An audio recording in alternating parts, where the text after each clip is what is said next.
Open చేద్దాము ఏది అని చెప్పాలి. ఆమె జీవితాన్నే రోడ్డు పాలు చేస్తేవి. ఫస్ట్ వీడియో ఆమె యొక్క జీవితాన్ని వీడియో రూపంలో బయటపెట్టింది ఎవరు? పలానా నంద్యాల బ్రాంచీలో పలానా వ్యక్తి ఆమె జీవితాన్ని సర్వస్వాన్ని దోసుకున్నాడు. ఎవరు? ఈకేడు కాదా? విజయ్ కుమార్ కాదా? మహిమకుమారి అనే వ్యక్తి తెలిసి తెలియకో ఆమె జరిగిందెంతో జరగందెంతో వాస్తవేంటో నిజమేంటో తెలుసుకోకుండా ఎప్పుడు చేయాలి? 9వ తారీఖు పోవాలా, లేకపోతే అంత ముందే పోవాలా? వీకేఆర్ అనే వ్యక్తి వీడియో ఓపెన్ చేయక ముందే పోయి నిజమేంటో వాస్తవేంటో నంద్యాల బ్రాంచీ దగ్గరికి వెళ్ళి తెలుసుకొని అటు తర్వాత హెడ్ ఆఫ్ డిపార్ట్మెంటు మినిస్ట్రీ వ్యవస్థాపికుడు పెద్ద ఆయన దగ్గరికి రావాల్సి ఉండే. నువ్వు వస్తున్నా ఒక స్త్రీ, ఆ స్త్రీ పక్షాన వస్తుంటే ఎవరు కాదంటారు? అన్యాయం జరిగింది వాస్తవం అయితే ఎవరు కాదంటారు? అందుకే కదా కోర్టులోకి ఆ కేసు కోర్టు వారిని ఆశ్రయించింది సోదరుడు.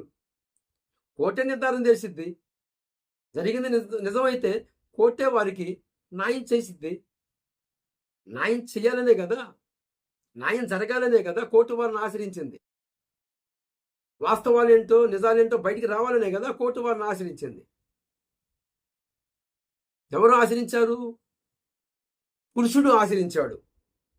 నా మీద నిందా ప్రచారం జరుగుతుంది, నా సేవాకత్వానికి మొత్తం స్పైల్ అయిపోతుంది, సంఘములో నేను మోకం తీర్చుకోలేకపోతున్నాను కనుక పరువు నష్ట దావా రకరకాలుగా నన్ను ఇలాగా టార్చర్ చేస్తున్నారు, నా సేవాకత్వానికే నా జీవితమే స్పైల్ అయిపోతుంది అని కోర్టు వారిని ఆశ్రయించింది ఎవరండి? పురుషుడు ఆశ్రయించాడు. మరి స్త్రీ ఏమో కోర్టు వారిని ఆశ్రయించలేదు. ఏంటి కారణం? ఏంటి? What is this? What happen? కారణం ఏంటి చూస్తే పురుషుడేమో బెంబేలోకి పోయి భయపడి కోర్టు వారిని ఆశ్రయించాడు. నా సేవ స్పైల్ అయిపోతుంది, నా మీద నిందా ప్రచారం చేస్తున్నారు, నాకు న్యాయం తీర్చండి అని హైకోర్టులో సోదరుడు దైవ సేవకుడు ప్రభుకుమారు కోర్టు వారిని ఆశ్రయించాడు. నువ్వు కూడా ఆశ్రయించు. అసలుకి ఆశ్రయించాల్సింది ఎవరు? స్త్రీ. కానీ స్త్రీ ఆశ్రయించలేదు. చూసారా? ఈ లాజికులు కూడా తెలియని ఈ మూర్ఖత్వముతో నోరు ఉంది కదా అని నోరు బారేసుకుంటాం. ఈ అక్రమ సంబంధాలు కలిగి ఉన్న వాళ్ళు ఎవరండి? ఏమండి? సాక్ష్య జీవితమే ఊపిరిగా భావిస్తూ ఆయన సాక్ష్య జీవితాల ద్వారాగా ఎన్నో కుటుంబాలు ఎంతో మందికి ఆశగా ఆయన ఇస్తున్న సందేశాల ద్వారాగా ఈరోజు తండాపరగా కదిలి వస్తున్నారు. రాజకీయ ఎత్తలు కూడా వచ్చి మా ఊరు పుణ్యం చేసుకుంది అని మాట్లాడుతూ ఉన్నారు. ఎంత సంతోషం! ఎవరి ద్వారాగా? దైవజనుడు, ఆత్మీయ నాయకుడు, ఆత్మీయ తండ్రి షాలేమరాజన్న సాక్ష్యమును ముంటి ఆయన ఇస్తున్న సందేశాల ద్వారాగా ఈరోజు రాజకీయవేత్తలు వచ్చి మా ఊరు పుణ్యం చేసుకుంది అని మాట్లాడుతూ ఉన్నారు. మరి మీ సాక్ష్యాల ద్వారాగా ఎన్ని సంఘాలు కట్టారు? మీ సాక్ష్యాల ద్వారాగా ఎంతమంది జీవితాలను కట్టారు? మీ బతుకుదే మార్చబడలేదు. ఒకరి జీవితంలో చూస్తేనేమో 8 సంవత్సరాలు ట్రైనింగు, ఆడపిల్లల్ని స్త్రీలని పాడు చేయటమే వృత్తిగా పెట్టుకున్నాడు. 8 సంవత్సరాల ట్రైనింగ్లో 22 సంవత్సరాల సీనియారిటీ, డజన మంది స్త్రీలని మాన ప్రాణాలు దోసుకుంది. ఒకరి జీవితమేమో 3వ భార్య బిడ్డగా మార్చబడ్డాడు. అదే లక్షణాలు కలిగి నీతిమంతుల మీద నిందా ప్రచారం చేయటమే ఒకడి వృత్తి. మరొకడేమో దేవుణ్ణి కొన్నాళ్ళు వెంబడించి దేవునితో కొన్నాళ్ళు నడిచి వాడి యొక్క ఆత్మని అమ్మివేసుకొని ఆఖరికి వాడి నాణ్యమును కూడా ఏం చేశాడంటే మంచపాలు చేశాడు. ఈడెవడు? సుగుణమ్మ, కరుణాకర్ సుగుణమ్మ. ఎందుకు? ఆత్మను అమ్మివేసుకున్నాడు. ఎన్నిసార్లు ఉతికినా మురికి పోవట్లా.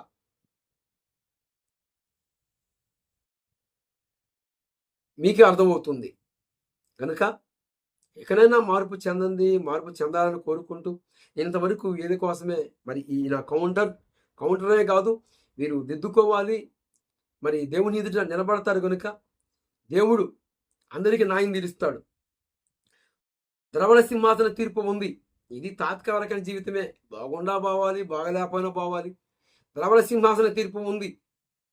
ఈరోజు దేవుణ్ణి తునీకరిస్తూ రకరకాలుగా నోటికొచ్చినట్లు మాట్లాడుతున్నాడు ఈ సుగనమ్మ.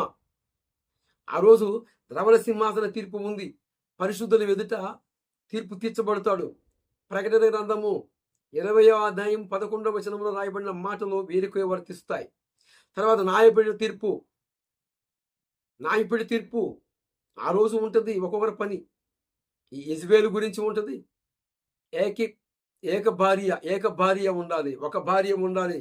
సంఘ కాపరిగా ఉండాలి అంటే, సంఘత్వములో కాపరిత్వము చేయాలి అంటే ఒక భార్యే ఉండాలి. డజన మంది ఉండకూడదు. ఉంటే సంఘానికి కాపరత్వం చేయడానికి వీలు లేదు. మొదటి తిమోతి పత్రిక సాక్ష్యం ఇస్తుంది. 3వ అధ్యాయము, మరి 5వ అధ్యాయము, తీతు రాసిన పత్రిక 3వ అధ్యాయము ఏమండి ఘోషిస్తున్నాయి. సంఘ కాపరిగా ఉండాలి అంటే ఒక్క భార్యే ఉండాలి. లోకములో ఉన్న వ్యక్తులే ఒప్పుకోరు. ఒక భార్య ఉన్నవానికేమో విలువిస్తారు, 2 ముగ్గురు ఉన్నవారికేమో విలువివ్వరు. ఒక భార్యతో ఉన్నవాడు సంసారి, 2 ముగ్గురు కలిగి ఉన్నవాడు వ్యభిచారి అని లోకములోనే ఒక సామెత ఉంది. సమాజమే గౌరవించదు, సమాజమే గుర్తించదు. అలాంటప్పుడు పరిశుద్ధ గ్రంథమైన బైబిల్ చేతబట్టుకున్నవాడు, కాపరిని అని చెప్పుకున్నవాడు, వర్షావాయి లేకుండా ప్రవర్తన చేస్తున్నవాడు, నీచంగా నికృష్టంగా మాట్లాడుతున్నవాడు, నీవు దిద్దుకోవా, నీ దిద్దుబాటు అని కీర్తన గ్రంథము సాక్ష్యం ఇస్తూ ఉంది. దిద్దుబాటును నువ్వు అసహించుకుంటున్నావు, నీవు నాకు హేయుడివి అని దేవుడే మాట్లాడుతూ ఉన్నాడు కీర్తన గ్రంథములో. ఫస్ట్ ఇదే లోపాలు ఉన్నాయి. ఎక్కడైనా మారండి, మార్పు చెందండి. ఈ నా కౌంటర్ ఎవరికై అంటే ఇలాంటి మూర్ఖత్వంలో ఉన్న వారందరికీ. మరి ఎవరన్నా కష్టపెట్టి ఉన్నానా, ఎవరికన్నా బాధ కలిగించే మాటలు మాట్లాడానా? అలాగ ఉన్నట్లయితే మరి క్రీస్తు నందు క్షమిస్తారు. ఎందుకంటే లోపం లేని మానవుడు ఎవరూ లేరు. కానీ దాన్ని సరిచూసుకొని మనము దేవుని ఎదురు పోయినప్పుడు మనము లెక్క అప్పచెప్పాలి. మనల్ని అడుగుతాడు, ఇతరులను అడగడు.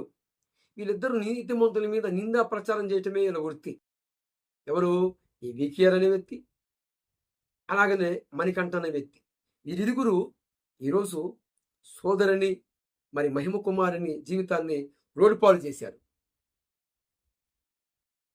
ఎవరిని గమనించి గుర్తించి మరి ఈరోజు నేను చెప్పిన మాటలన్నీ కూడా మీ ఎదుట ఉంచాను.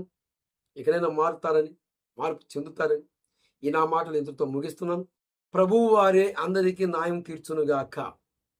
ప్రభువు వారే అందరికీ సహాయం చేయునుగాక. ఆమేన్.